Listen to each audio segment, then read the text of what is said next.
companies are either sold eventually, so again, we're looking at strategies that are extending out 10, 15 years. So in terms of a quarter-to-quarter liquidity, very difficult to gauge.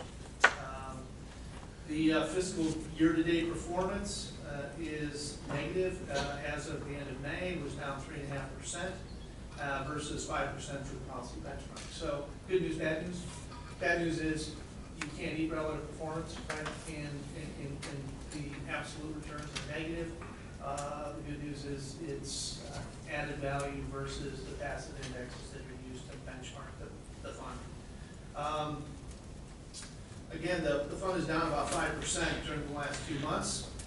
Going to be down further in June, as it's been a particularly punishing month. So we had, we had a down month in April, and then we had a modest respite in May as returns in the equity markets were positive, as well as the fixed income markets, and then but not significantly. And then in June, we'll see that it was significantly negative, both in the fixed income and the equity side. So the investments in the underlying asset classes, performed as follows. Domestic equity was down about 9%. Global equity down 9.4%. International equity down 6%. Fixed income down about 3.6%. So real estate and private equity were your two positive contributors, positive returning asset classes in this environment. And as you look at it, one thing that stands out is, my gosh, we've got negative returns in the fixed income market and the equity market. How often does that occur? You go back 100 years, maybe 10% of the quarters. There's 37 quarters where we've seen both fixed income and equities being negative. So again, equities have had a tremendous run, and I'm going to talk about the prospect that we may have a negative overall fund return for this fiscal year, but last fiscal year was a bumper year in terms of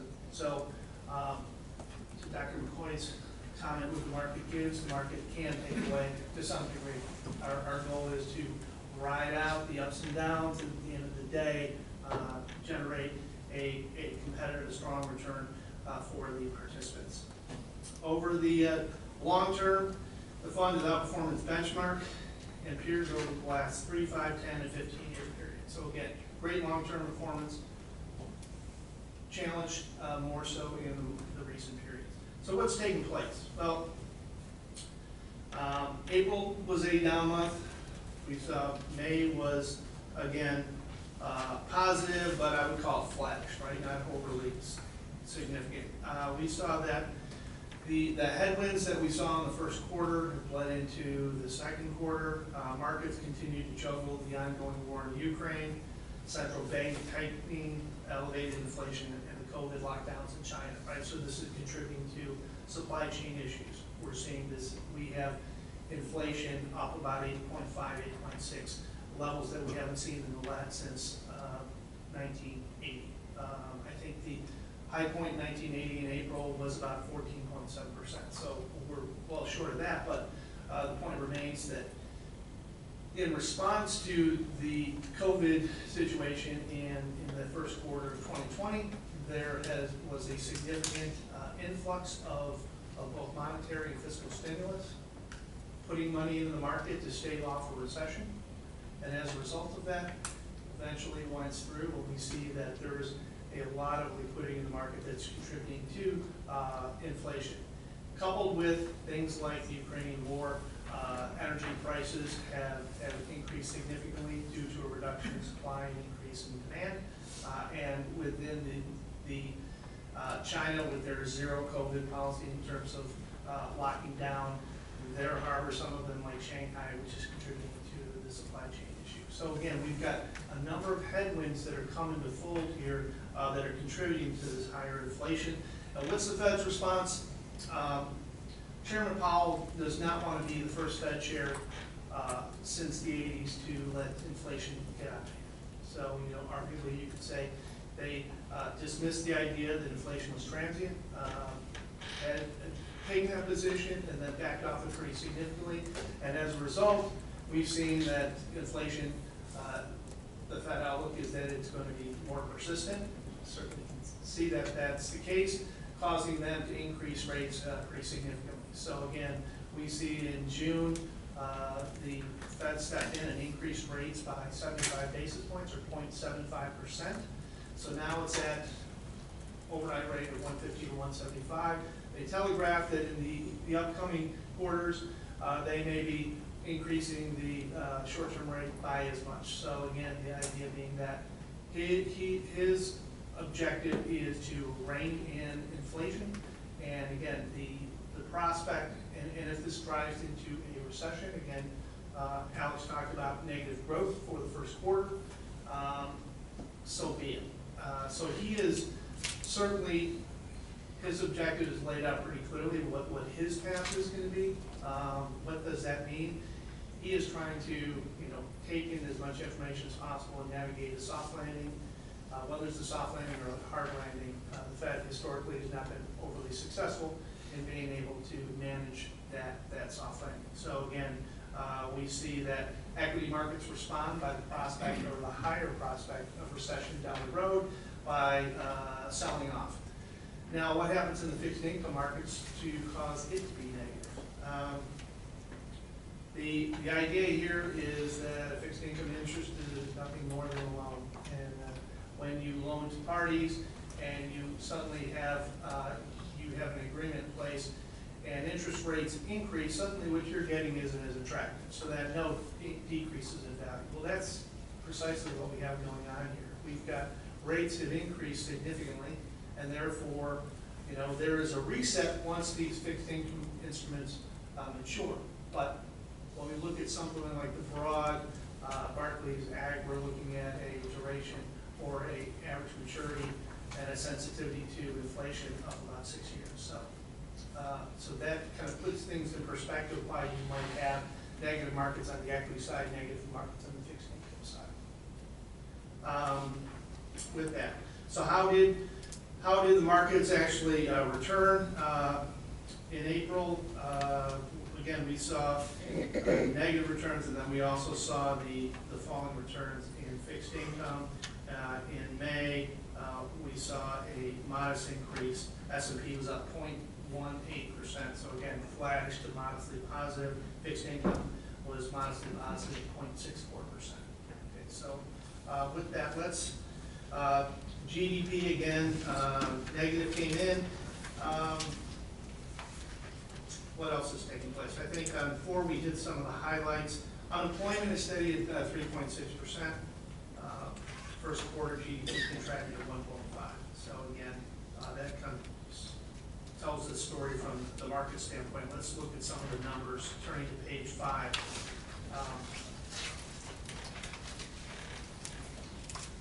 Why don't we highlight the good news? Real estate, right?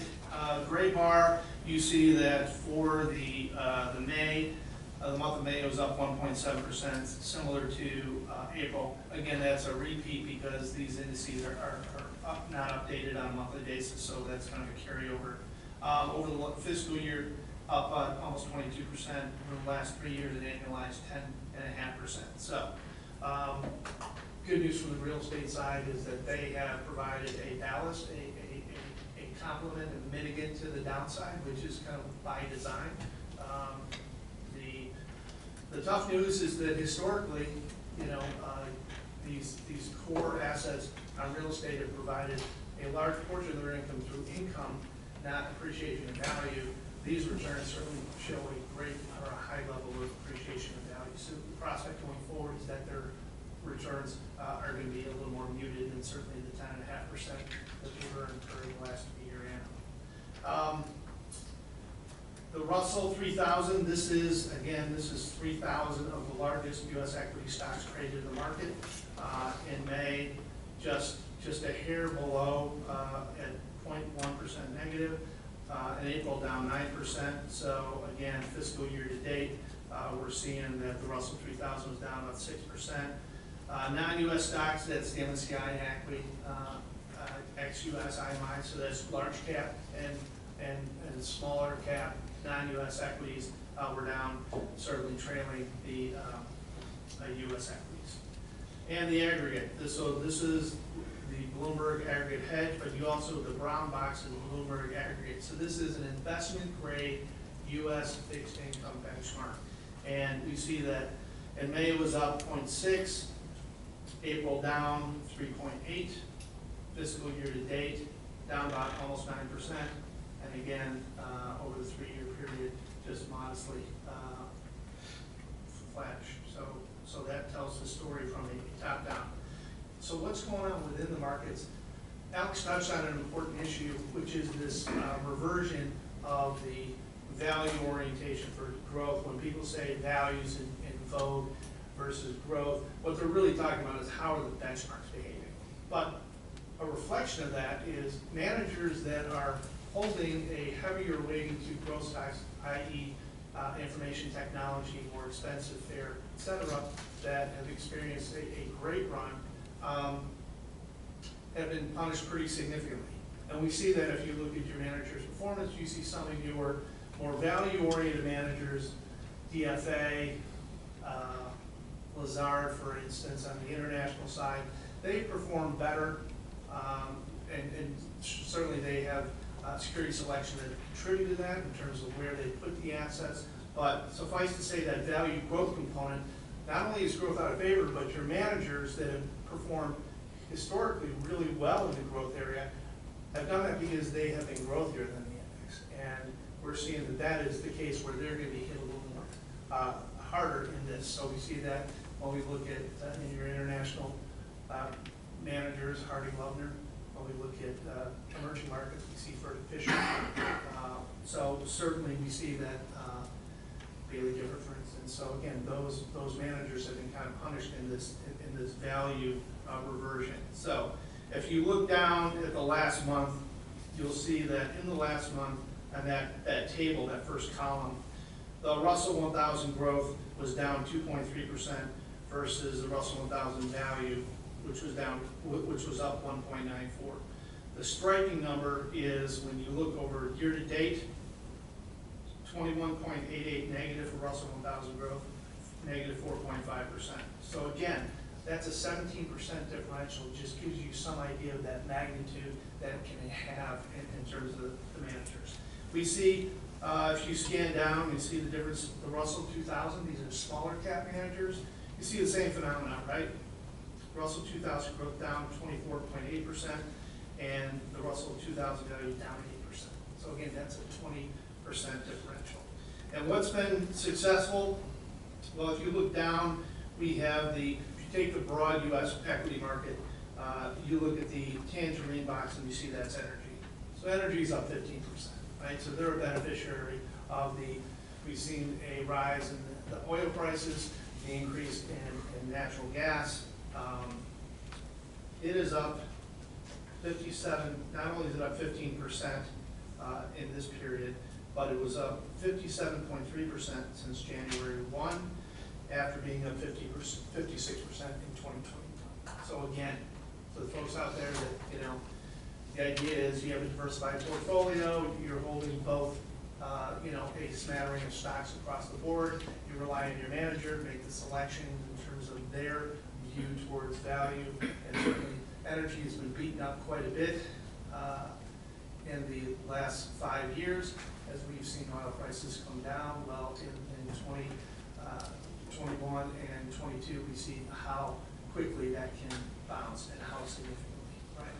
Not only does it appear here in the markets, but also its contribution to inflation. Okay, non-U.S. equities, starting to page 7.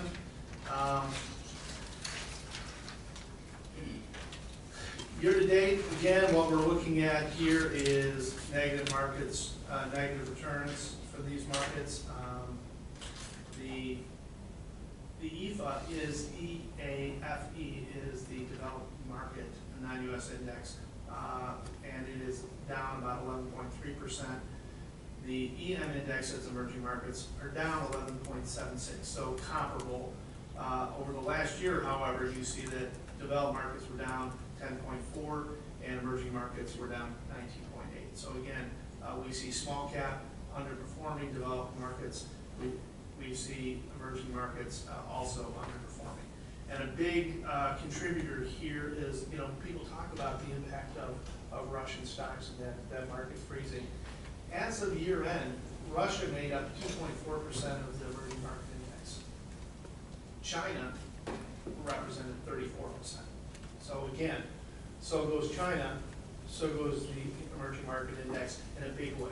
And when we look at your emerging market managers, particularly Lazard, which has about a 20% allocation to China and an overweight to Brazil, both of those markets or both of those plays added significantly to their performance. All right, let's turn to the fixed income.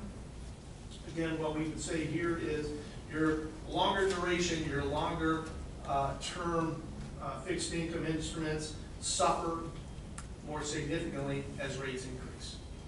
So we see that the Bloomberg long government credit over the last year lost about 14.8%. As we look, we see that the U.S. Treasuries, the Bloomberg Treasury was down about 7.5%. Corporate bonds were down about 10%, and mortgage-backed securities held their value, behaved similarly to Treasuries, down 7.6%. Again, as we look, the idea here is that very short term, if you look at the T-bill at 0.14, on the very short end of the curve, positive, on the very longer term, generating negative return. Okay, and why do you go there? Simply, if you look over the last 5 years, the aggregate was up about 1.8. Now the short term is at 112. But if you look over the last 10 years, a 1.7% return versus 0.6. So the idea is that you have made money by investing longer term than T-bills, but given the current environment, we've seen there's going to be an adjustment period as rates continue to increase. Questions about the markets? Okay, that's on page 9. I talked about allocation, how important or how significant it is, and we see that the outliers in terms of the positive numbers and the percent difference. We see that real estate and private equity, two of your illiquid investments, are overweighted versus their benchmarks, and that's a combination of two things. One, they perform well. The remaining parts of the portfolio have underperformed, so that's causing a little bit of an imbalance, and the inability to pull money out of the illiquid strategy. So for these two in particular, it's going to you wait for the income distributions and principal distributions to pay out before you can make any adjustments.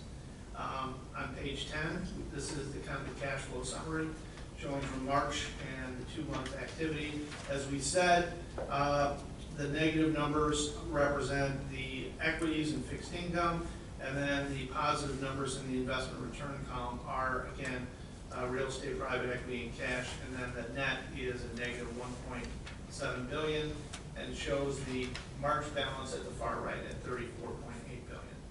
We also had net new investments. Again, this is an area where we saw money being pulled out for distributions at about 120 million. To your ending value at May at 33.0 billion. Okay.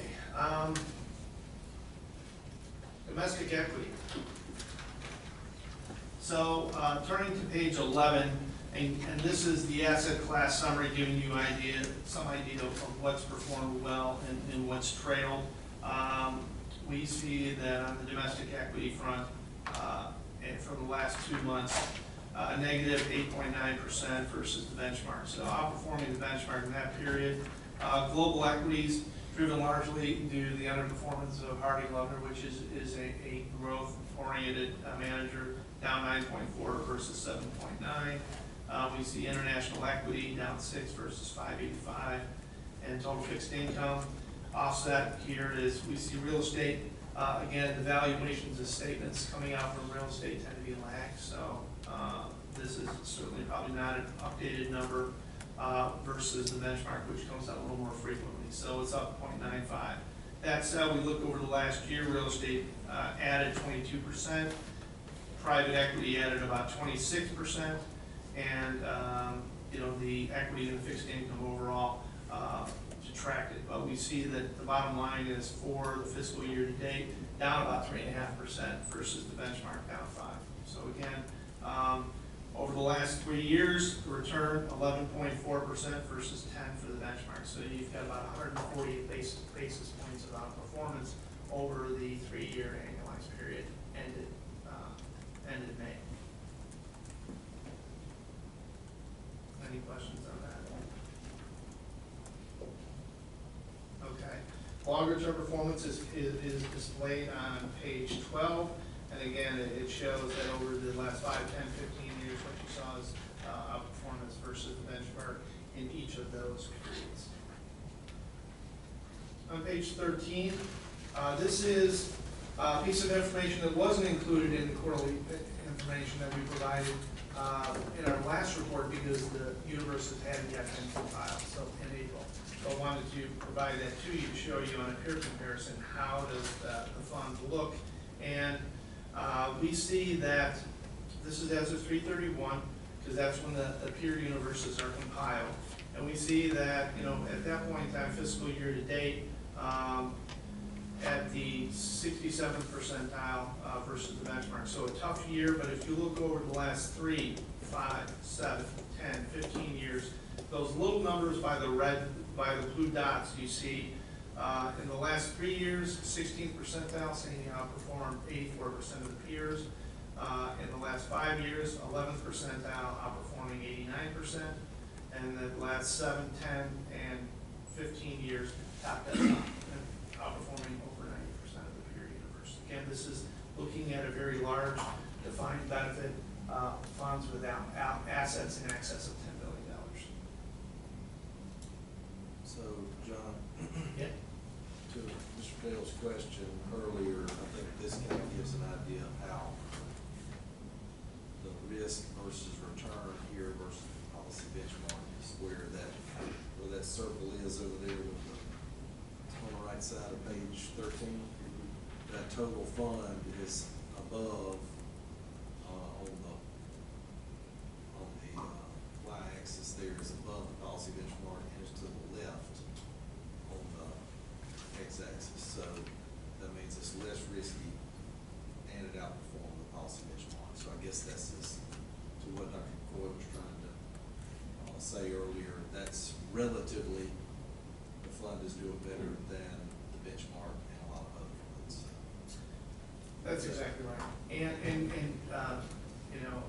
again, to the fact that, you see negative performance, the way this portfolio relative to peers tends to have an overweight to non-U.S. equity, tends to have a greater level of equity exposure and real estate exposure, which has been a big tailwind.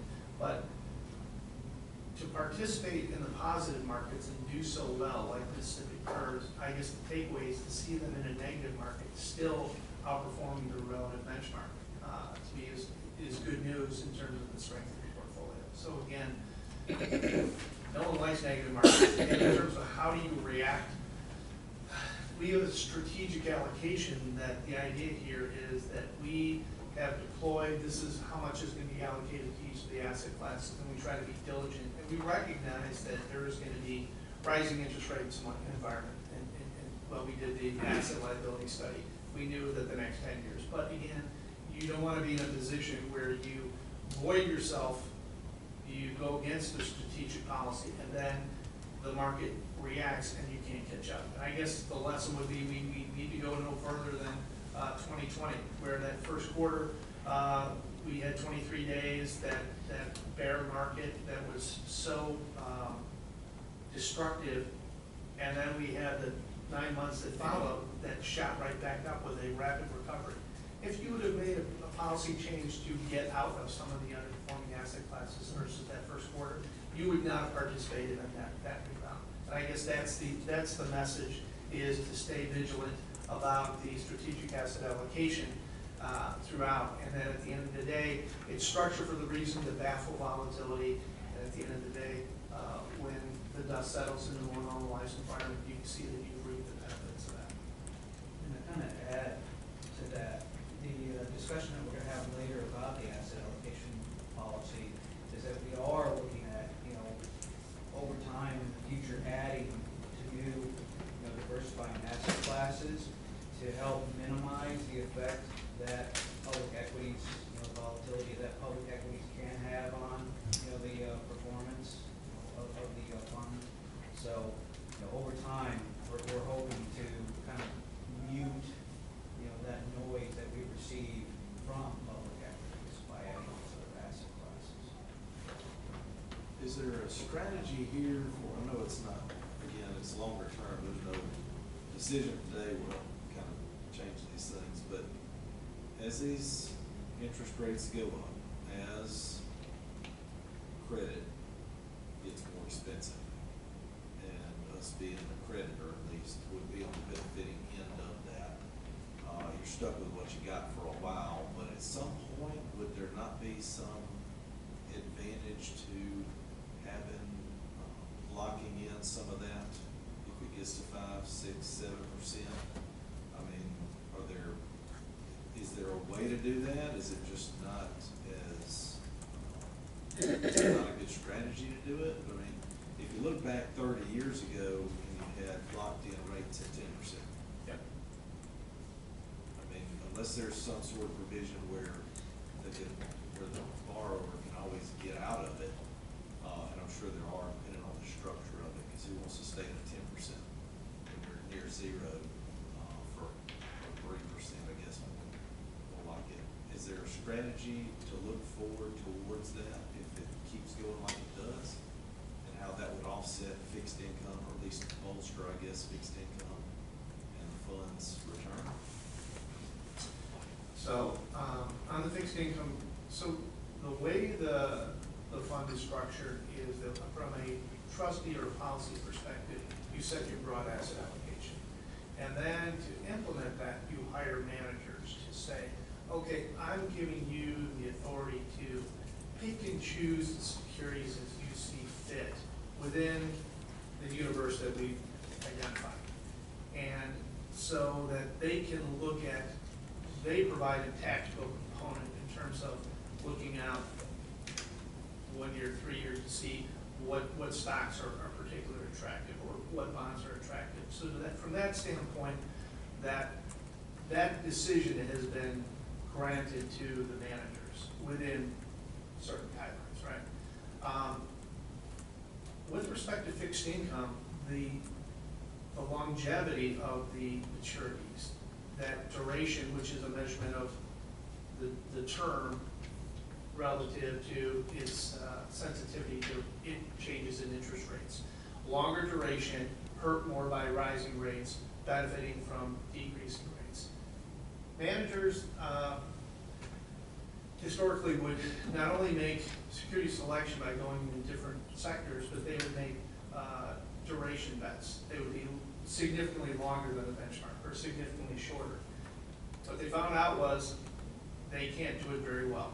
So when they go short and the rates don't increase, then they are giving up coupon every quarter after quarter after quarter, and they're lagging all their peers. So the duration bet is kind of tricky. There are some managers that do it, but for the most part, they've said, you know what, we're just going to rely on security selection, yield curve management. To answer your question, in this interest rising environment, we continue to rely on the managers to make that call in terms of how much do you want to bite off on a duration perspective. So from a top-down strategic, certainly in 2020 hindsight is a pretty good thing. You'd say, okay, well, if we would have just shortened the duration in the last 6 months, we would be much better off. People were calling for a hike in interest rates for the last 10 years, and you think about what you give up with that. So again, our response is like, yes, we understand that in the short term we may be giving up something on the fixed income front, but we think the longer term play and the more time to play is to stay the course. That said, adding things like private credit is again, where there's an opportunity to have an increased return due to the more illiquid type of fixed income instrument, we're supporters of that. And I think that's why in the asset allocation, we're looking to add some component of that.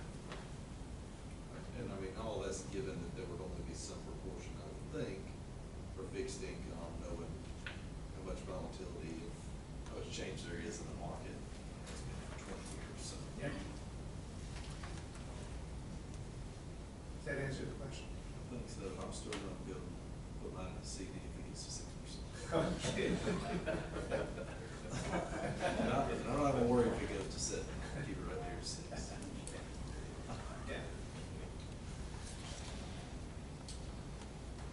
All right, any questions on the market update, comments?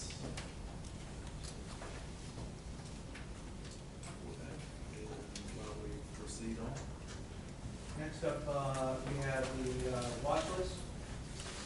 And this also is just informational only. One thing that I will point out in here is later on today, we will be hearing from a firm to replace the mid-cap value portfolio.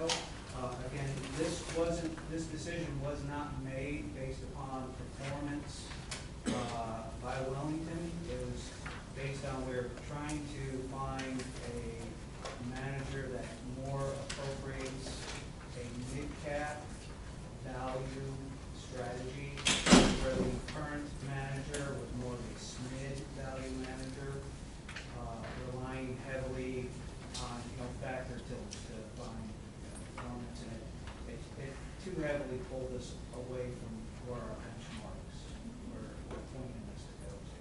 So, unless there's any other questions on this, that's all I have for the watch list. And that Wellington one was just a couple months ago. That's right, it's part of the structure review, I think. Second one. Okay, any questions on the watch list? All right. And then next up is